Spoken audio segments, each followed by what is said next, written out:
good morning, good morning, YouTube viewers, good morning, Facebook Nation. Good morning to all people, all colors, all races, all languages around the world, men, women, children.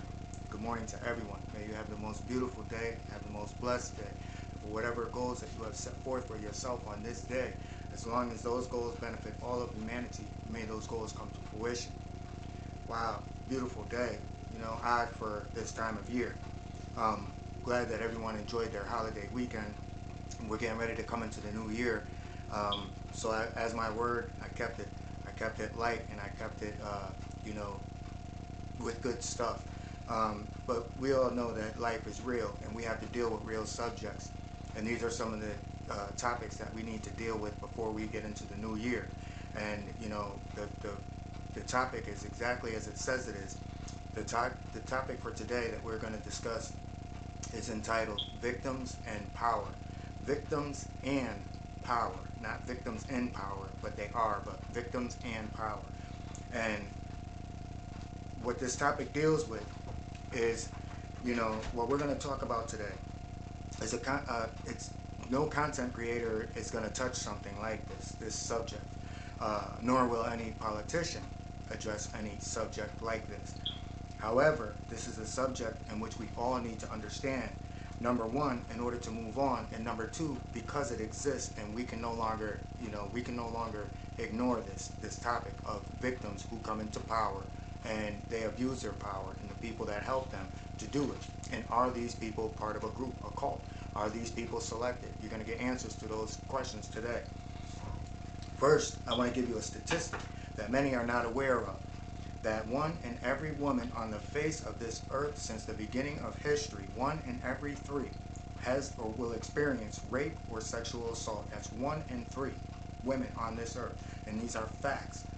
And then also 1 in every 6 males on this earth will experience rape or sexual assault historically.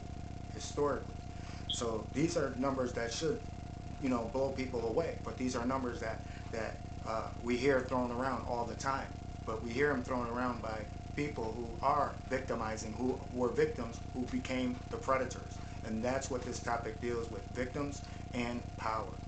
However, we also got to consider, out of the 1 in 3 and out of the 1 in 6, most of these, I believe at the last time I checked, it was like 83% go unreported. So when I look at what the 1 in 3 of women who it happens to and the 1 of 6 happens to, who's doing the condoning? If most of these are not being reported out of fear, we can understand. But people in power use these people to get into political positions, high up in charitable organizations. They use it to get into law. And what is the effect, and how dangerous is this for a person to have gone through something where they were victims at one point, but then they become judge and jury? They become dangerous because now they're predators, because now they're inflicting their will on many who may not agree with what it is or condone what it is that they do. However, we know that this is a condoned behavior. The reason I bring up this stat is to answer today's question of, is it dangerous for victims to have power or position upon people in which they deem non-conformative to their control? Because remember, people who are controlled can tend to they have a habit of, as they progress, to control others. It's victim becomes victor mentality. And we're exposing this today on all levels.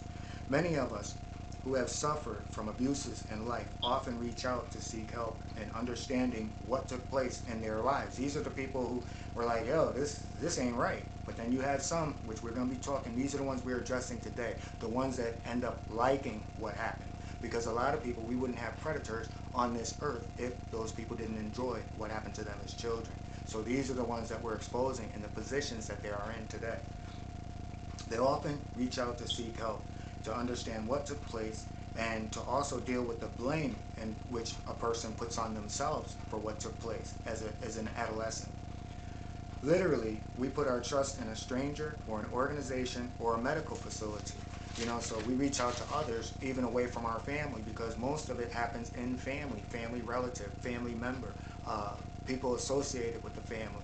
Or it can happen in a school system, which it happens very, very much. It can happen within a charitable organization, which it happens very, very much. So it can happen anywhere. But most of the time kids grow up, they're blaming themselves for it. as adults, which is self-sabotaging. Because for any victim out there, it is not your fault. It's these creeps, and these creeps who enjoyed what was done to them as children, and now they're empowered to turn around to make you feel some kind of way. So this is who we're talking about today, those cowards. All right? So we vote these people, some of these people we vote into political offices, to whom we entrust to pass legislation or laws which reflect our interests and or because they relate to our needs. So they become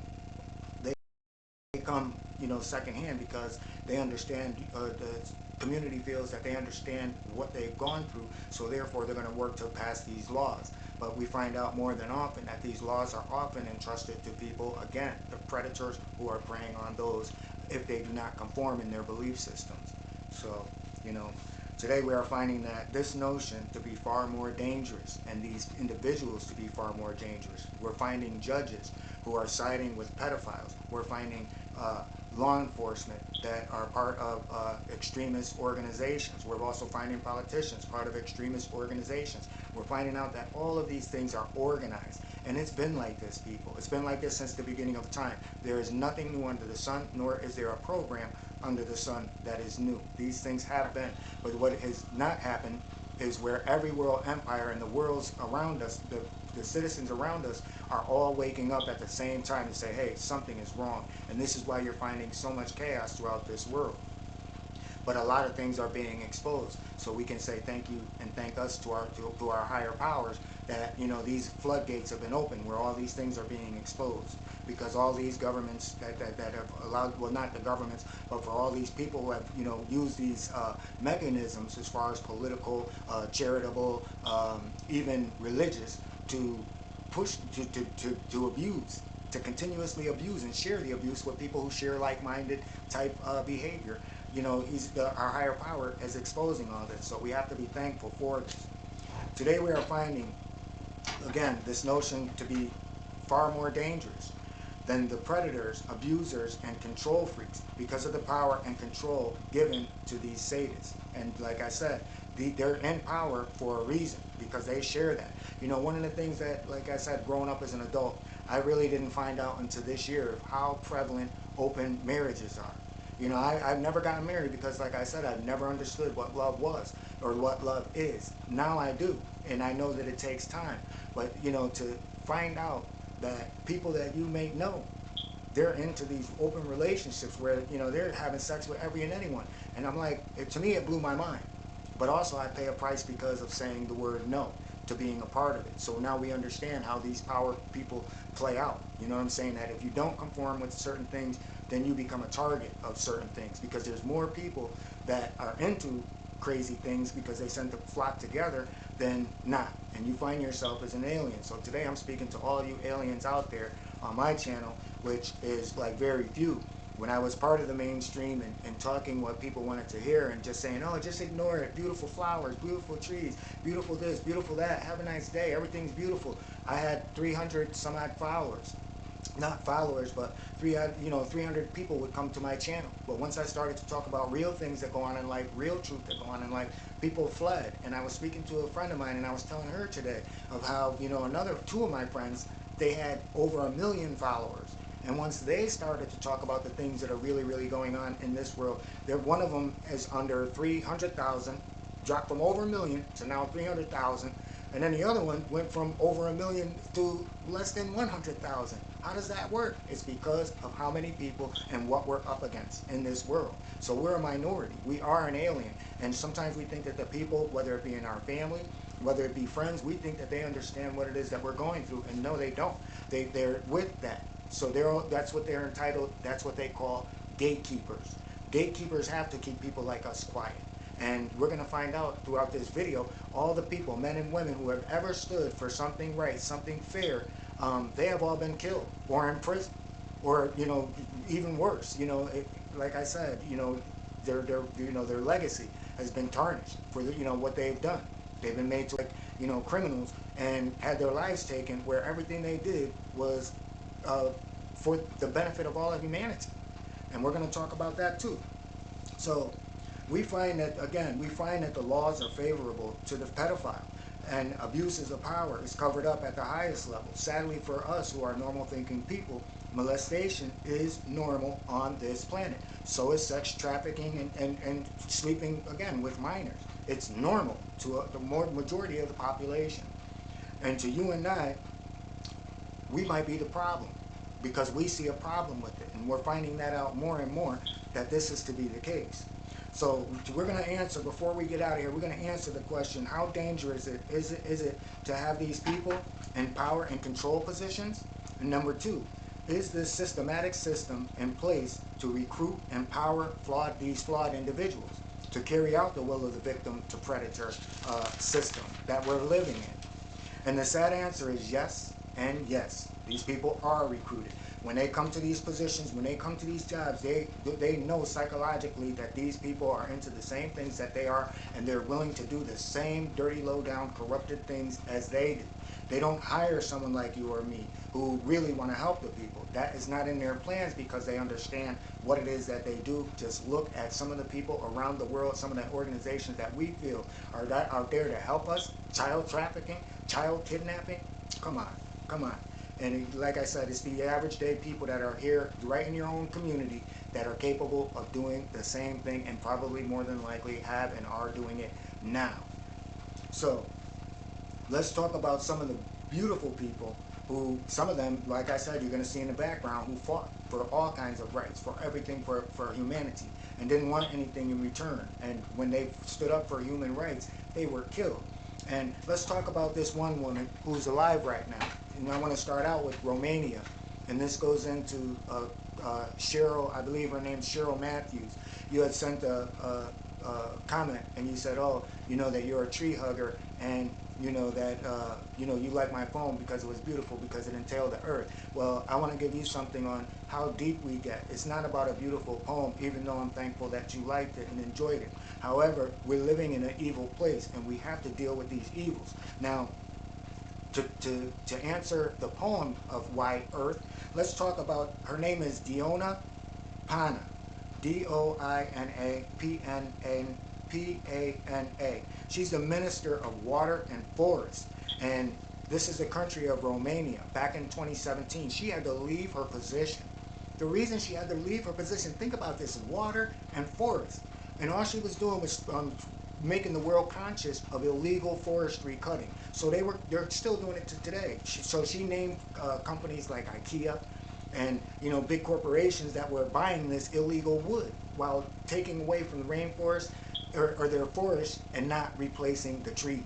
Now you understand why global warming is really, really here. And all that had to do was with trees. But the reason she quit wasn't because she had pointed the light and she received backlash from the people. No, she was speaking for the people. And she became deputy president of the Socialist Party of Romania.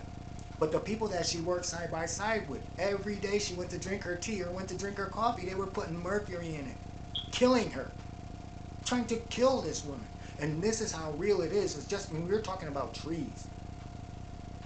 So there are, you have to realize, and this is what I try to explain to people, we are in hell. It's when you open up your eyes to see it, that what's next to you might not be what it seems to be. And what might seem wrong to you, to everyone else, they might just be saying it, to make you feel better. But behind closed doors, they're doing it. And so this is why I say it's up to us. For good people, we have to stand together. I get a lot of backlash from people who are a part of charities who really are good-hearted people. But the thing about a charity is no good if you're not dealing with the reason why people are in the situations that they're in.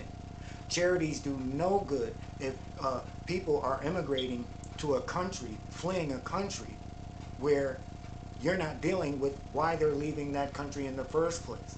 So these organizations are not here to help at all. They're not even here to deal with the problems, because most of the problems, to go back to the woman in Romania, Diona, they're not even dealing with the fact that, they're cutting down the trees. Most of you haven't even heard about this stuff. So, we have to open up our eyes, or we have to accept what is. That this is not only a physical war that we're in, it's a spiritual war.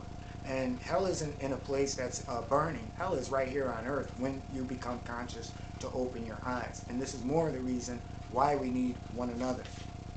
So Last person I want to talk about really quick who lost his life, who was deemed a terrorist, America's Most Wanted, and they killed him, just like America's Most Wanted, although committing no crime. And this man's name, he's out of Illinois and out of the United States. His name is Fred Hampton. Now, Fred Hampton was a leader and a community activist. And what Fred Hampton did was he started the breakfast program. He started the soup kitchen. So, you know, all these different, he started homework workshops for, you know, underprivileged kids. And he started medical clinics for underprivileged kids. And these were all by people, and they were given to the communities for free. But because he didn't want to embrace the gatekeeper, this man lost his life, along with several others who lost their lives, and their lives were turned upside down. So when you talk about critical race theory, you shouldn't be. You should be talking about black imprisonment, because anytime that a black person tries to, you know, make his community conscious or try to do, they will kill him, just like they tried to kill Diona. So therefore, it's not race related, it's demonic related. So in short, predators are selected and promoted to the highest offices, to the most charitable organizations, and throughout not just this nation, but throughout this world. In every office, in every field of service, in every workplace, there are and exist a multitude of these predators. Now that we have exposed the system, tomorrow we'll answer how to fix it, as well as are we responsible for this? And that one I can answer now. The answer is no. But we do know that we have to do something about it. We can't just ignore this away, because this system has gone on for too long. And, you know, just the abuse. 1 in every 3 women. So I feel for you women out there. I really feel I feel. You know, and as one of the 6, I am one of the 6 who had experienced that as a young person. And through not through the parental system, it was through a school system. So I understand exactly what it is that we go through, and this is why I take the stance that I take, and this is why I say the things that I can say, because it's the same people in that school that are still running around these organizations, within these schools, within these political halls, and everywhere else, that are still in power today and still doing the same thing. And when you speak up against them, you become public enemy #1. So we're exposing these things on all levels, because it's not fair for anyone, and these things should not continue to go on. No one has the right to take away the innocence of an adolescent, the same way as no charitable organization has a right to imprison, you know, people just for profit, to keep a person down in order to make profit. So with that, everyone, stand strong and come into this new year with eyes open, because, you know, this world is going to get a lot more things are going to be addressed in this world, as we're seeing. And we can no longer turn a blind eye. We have to understand that this is our higher power saying, hey, you know, we all have to make a choice in which directions and which roads we take in life, because we are all held accountable.